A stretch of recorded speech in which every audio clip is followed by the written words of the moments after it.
So let's go ahead and play with some lighting. So in our new scene, the first thing I want to do is I want to remove the directional light that came with the default scene. Our level already has a sunlight that we're going to be working with. Now, the next thing I want to do is I want to position my camera so that I have a clear view of my game in a comfortable position. So I'm just going to bring it back a bit here.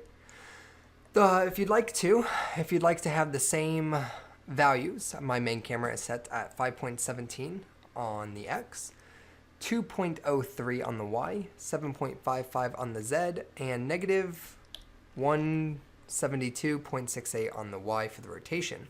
Basically, I just want to have a view of my scene in the overall direction our game takes place.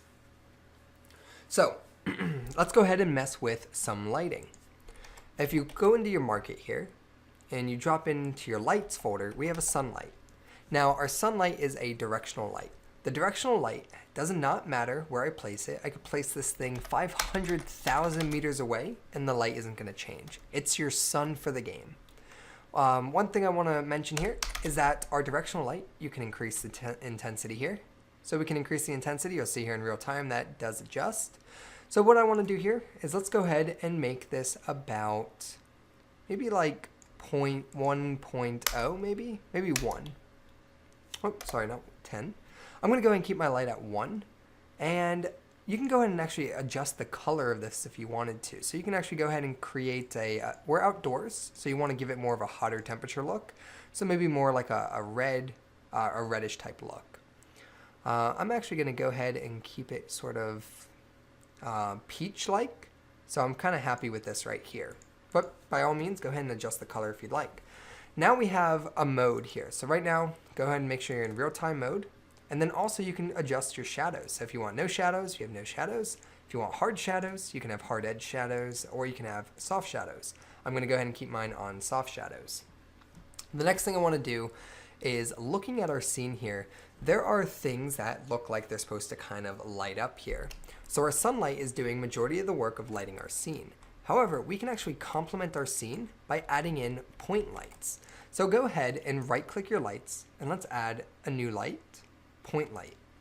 A point light is basically an area light that's going to give light to a certain range. So here we have a range of 10 by default.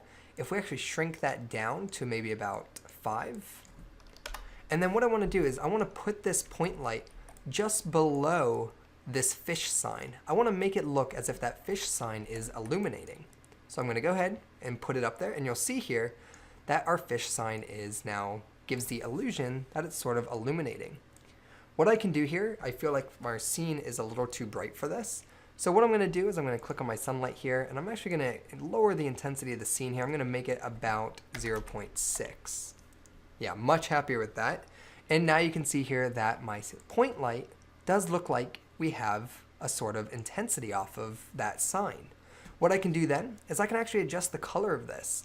So when you're outdoors, you really want to use your bright colors. So for instance, I can go ahead and make this a reddish look if I want to, but ultimately because it's a blue sign, we'll go ahead and give it a sky blue. So let's go ahead and give it a sky blue, and as you can see, that looks really, really nice. If I want to, I can increase the intensity of this light, and now it looks like it shines. It really gives it more detail. So what we can do now is we can do the same thing with our coffee here.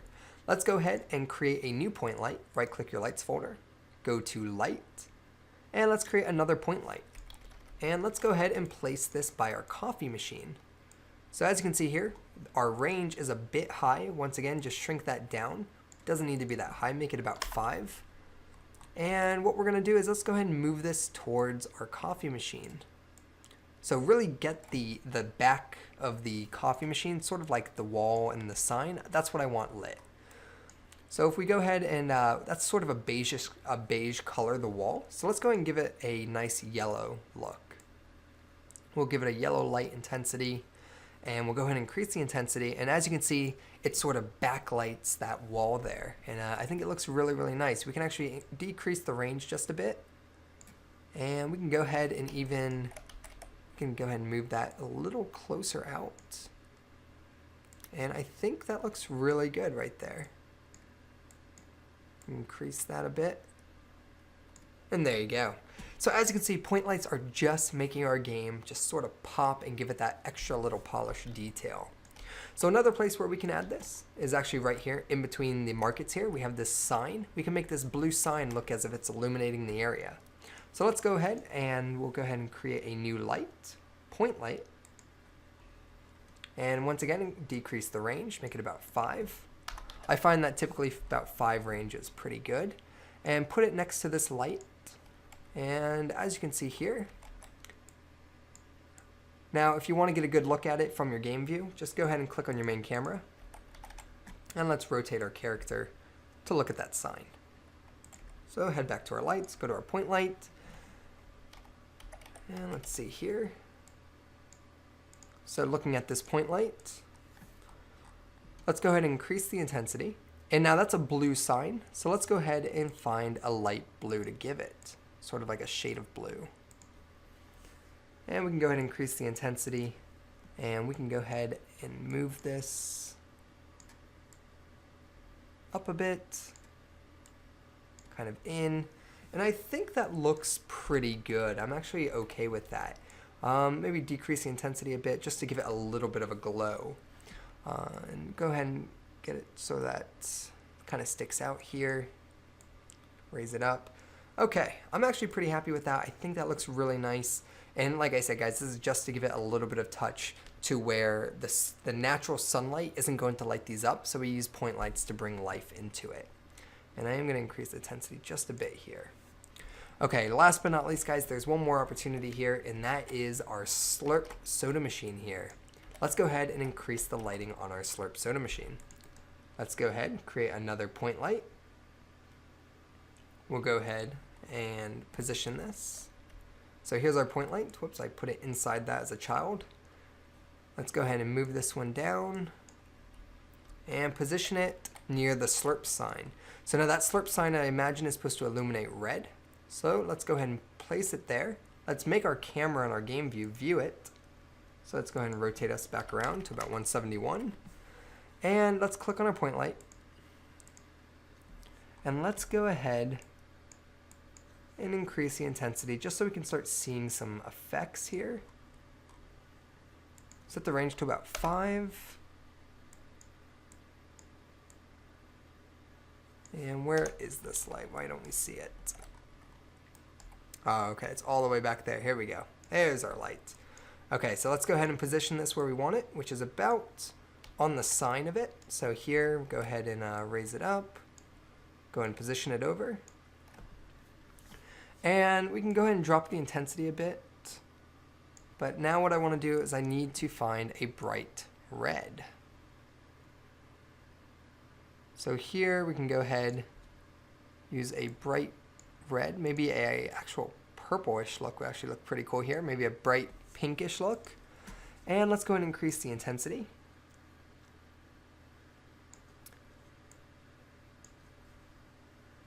All right, and basically what we want to do with this is just want to sort of light up the back wall behind it. All right, and there we go. Okay, I think all of our point lights are really looking great right now. And one more thing we can do actually is on this point light specifically, the range does not need to be that big. And we can go ahead and lower that a bit. Okay, so next thing I want to show you guys is reflection probes. Reflection probes are super awesome. They basically take a sample of our environment and reflect surfaces off of it. So this is going to take our environment and create a circular HDR, which is a high dynamic range, based on what it sees in your environment. If you have a surface that is reflective, it's going to reflect off of that. So HDR is basically an image that is greater than 8 bits and has lots of information on whites and blacks. You can use it to create really nice reflections. Okay, so let's go ahead and create some reflection probes. We're going to have 2 of them for performance reasons on our scene. So what we're going to do is we're going to go ahead and we're going to place a reflection probe on our floor. So under your lights here, right click, light, and go ahead and create a reflection probe. You'll see here in the scene view, you'll get this little circular metallic ball. This ball is what's going to sample our actual environment.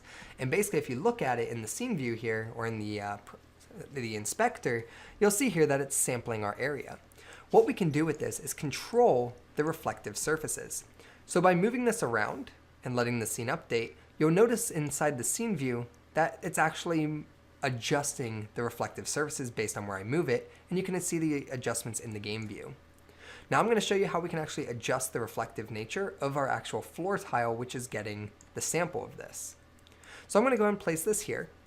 And the next thing I want to do is I want to click on the little edit box colliders. We want to expand the entire horizontal length of our scene here to be included in the sample size. The next thing I want to do is I want to get the entire map, but I don't want to have all this blank empty space. That's a waste of resources. So what we're going to do is we're going to create another reflection probe. Go ahead and duplicate this, and we're going to move this one over to the other side of the map. And we're going to put that one right here. Now looking in your game view, what we want to do here is take this reflection probe that we just created. We want to modify the colliders by clicking this little edit collider, bring it in, and I want to overlay it to the existing one. And watch in the game view what happens as I do that. Now we get a nice smooth crossfade between both of these. And as you can see here, in real time you'll see that. So now we have reflection probes set up for our entire map. What we want to do now is we want to modify the surfaces of this material. Now, the reflective material on our floor is using a standard shader by Unity. So check this out. We want to modify that material. Inside our game folder, we have a material called ground floor tile. I believe that's what it is called. It is called ground floor. Let's see here. We have a market floor. Here it is. It is the market floor tile sand. So this here is a material, and as you can see here in the inspector, it looks very reflective. Well, that reflectiveness is coming from its metallic nature. So here we have a metallic sample that we can actually adjust, and as we increase the sample, you can see that it becomes extremely metallic versus no metallic. We can also increase the smoothness, and now we have an insanely reflective surface. So as you can see here, all the colors of the surrounding area are being drawn onto the floor. So to really smooth this out, what we can do is we can lower the metallic and we can lower the smoothness to get a level of reflection that we personally like. So what I'm going to do here is I'm going to go ahead and set my smoothness to about 0.3, and I'll set my metallic to 0.3 and my smoothness to about 3.6 or 0.36. Now there's also another thing you can change, which is the normal map, and this is the definition of the floor. And you can see here, as you adjust this, you get a really slippery, glossy look. So finding the right value for this is really your preference. I'm going to go ahead and keep this at about 0.62. So that's your basic fundamental introduction to lighting and materials and how we can create sort of like reflective surfaces. There is a whole lot of information on lighting that can ideally be part of its own course. And this is really just an introduction to get you involved with making things look amazing in Unity. Now, if you got an error called request error here, it's nothing. You can just go ahead and clear it and everything is okay. All right, guys, I hope you enjoyed this lesson on lighting, and I'll see you in the next video.